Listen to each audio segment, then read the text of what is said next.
नमस्कार दोस्तों, बहुत बहुत स्वागत है आप सभी का। पिछली क्लास में हमने पढ़ा कृषि के बारे में।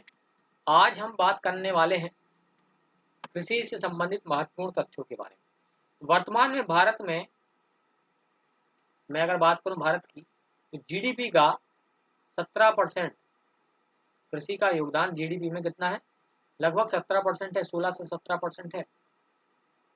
जबकि कृषि क्षेत्र का योगदान रोजगार देने में 55% है। डायरेक्टली इनडायरेक्टली 55% आबादी को ये श्रम शक्ति के रूप में अपने पास रखता है। तो भारत में कृषि क्षेत्र का 60% जो इलाका है वो किस पर निर्भर है? वर्षा पर निर्भर है। और कृषि क्षेत्र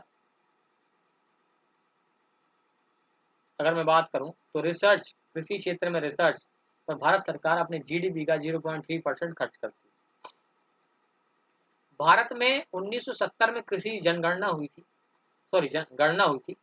और न्यूनतम समर्थन मूल्य का निर्धारण हमारे देश में कौन करता है? कृषि लागत एवं मूल्य आयोग। तो ये एमसीक्यू में ये क्वेश्चन पूछ सकते हैं।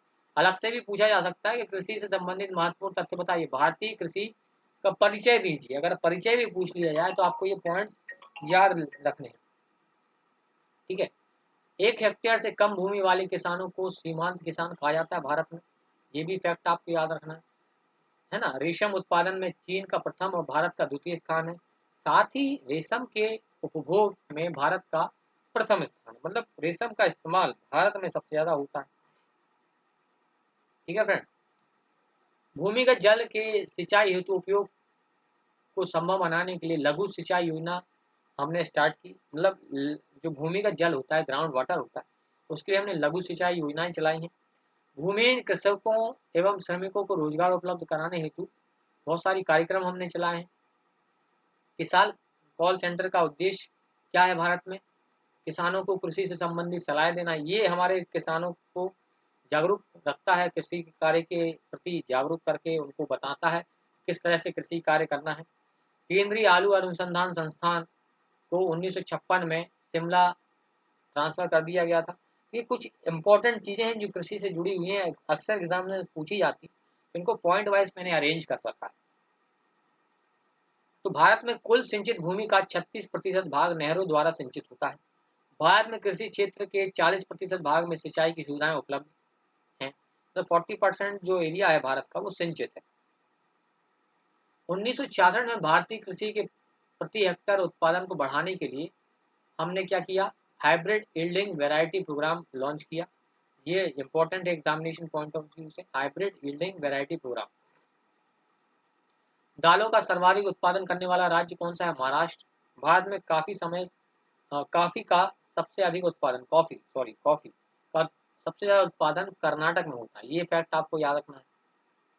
जबकि विश्व में सबसे अधिक कॉफी का उत्पादन ब्राजील में होता है।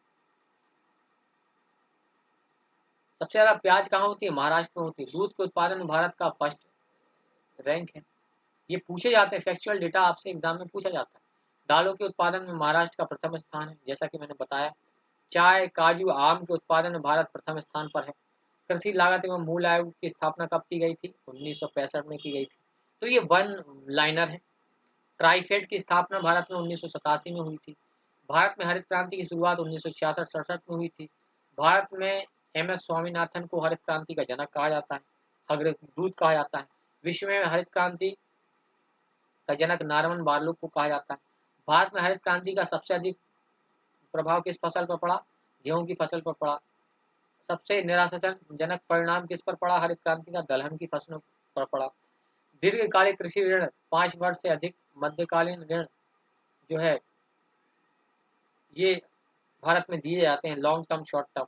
15 माह का आपका जो ऋण दिया जाता है वो अल्पकालिक होता है। मध्यकालीन होता है आपका 5 साल, 15 महीने से आपका 5 साल के लिए। और 5 साल से अधिक का जो होता है वो दीर्घकालिक होता है। ठीक है। तो ये ऋण के 3 प्रकार हैं। वाणिज्य क्षेत्रों में क्षेत्रीय ग्रामीण बैंकों की स्थापना, सहकारी बैंकों की स्थापना की गई है।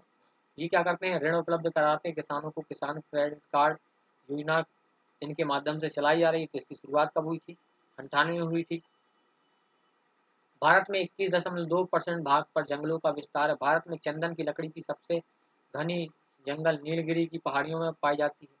देहरादून स्थित फॉरेस्ट सर्वे ऑफ इंडिया संस्थान द्वारा 2 वर्ष के अंतराल में वनों की स्थिति रिपोर्ट जारी की जाती है। तो ये फैक्ट आपको याद रखना है, प्रीलिम्स में सबसे ज़्यादा पूछा जाता है। राष्ट्रीय किसान आयोग का गठन 2004 में किया गया तथा इसका मुख्यालय कहाँ बनाया गया था? नई दिल्ली में बनाया गया था। ये इंपॉर्टेंट है। राष्ट्रीय कृषि अनुसंधान प्रबंधन संस्थान हैदराबाद में है। ये सारे फैक्चुअल डेटा आपको याद रखने हैं। राष्ट्रीय कृषि विपणन संस्थान जयपुर में स्थित है। खाद्य श्रृंखला क्रांति का संबंध खाद्यान्नों के उत्पादन, फलों सब्जियों के उत्पादन, है ना, इनको बचाने से जुड़ा हुआ है। ठीक है, ये चीज आपको याद रखना है। भारत में कृषि उत्पादन में पशुपालन की 26% हिस्सेदारी है। भारत में खाद का प्रति हेक्टेयर उपभोग कम होने का कारण कृषकों का निर्धन होना है, अज्ञानता है, जल की आपूर्ति कम होना है, तो वो कम खाद का इस्तेमाल करते हैं। भारत नाइट्रोजनी उर्वरकों की अपनी कुल खपत का 94% हिस्सा घरेलू उत्पादन से पूरा करता है।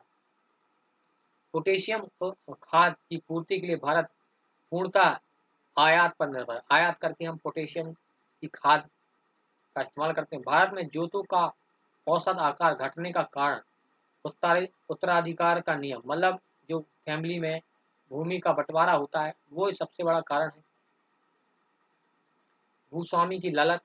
नई राष्ट्रीय कृषि नीति का वर्णन इंद्रधनुष क्रांति के रूप में किया गया है ना। इसमें 3 क्रांतियां शामिल की गई थी। ये भी फैक्ट बहुत इंपॉर्टेंट है। हरित क्रांति, श्वेत क्रांति, खाद्य श्रृंखला क्रांति इसमें आता है। रूपांतरित राष्ट्रीय कृषि बीमा योजना कृषि उत्पादन में होने वाले विभिन्न जोखिमों को ध्यान में रख करके लॉन्च की गई थी। कृषि मंत्रालय ने इसको लॉन्च किया था ताकि रिस्क मैनेजमेंट हो सके। और वर्ष 1999-2000 के रबी मौसम से केंद्रीय क्षेत्रक योजना के रूप में ये काम कर रही है। इसको लागू किया गया। ये महत्वपूर्ण प्रश्न थे जो मैंने आपसे डिस्कस किए। अगली क्लास में हम बहुत सारे टॉपिक्स को डिस्कस करेंगे, जैसे कृषि के क्षेत्र में अनुसंधान के उद्देश्य और कार्य पढ़ेंगे। बहुत इंपॉर्टेंट क्वेश्चन है। ठीक है, राष्ट्रीय कृषि आयोग, जिसे आप कृषि कल्याण आयोग के नाम से जाना जाता है, इसके रिकमेंडेशंस क्या थे, श्वेत क्रांति, ये टॉपिक हम कवर करेंगे। इसका इंग्लिश वर्जन भी हम कवर करेंगे। कृषि शाखा क्या होती है ये कवर करेंगे। भूमि विकास बैंक। तो ये जितने भी कृषि से जुड़े प्रश्न पूछे गए हैं पिछली परीक्षाओं में, वो सारे प्रश्न हम इसमें कवर करेंगे। तो ये अगली क्लास के ये टॉपिक्स हैं हमारे। तो अगली क्लास में हम ये कवर करेंगे। Thanks for watching. Have a nice day. Bye bye.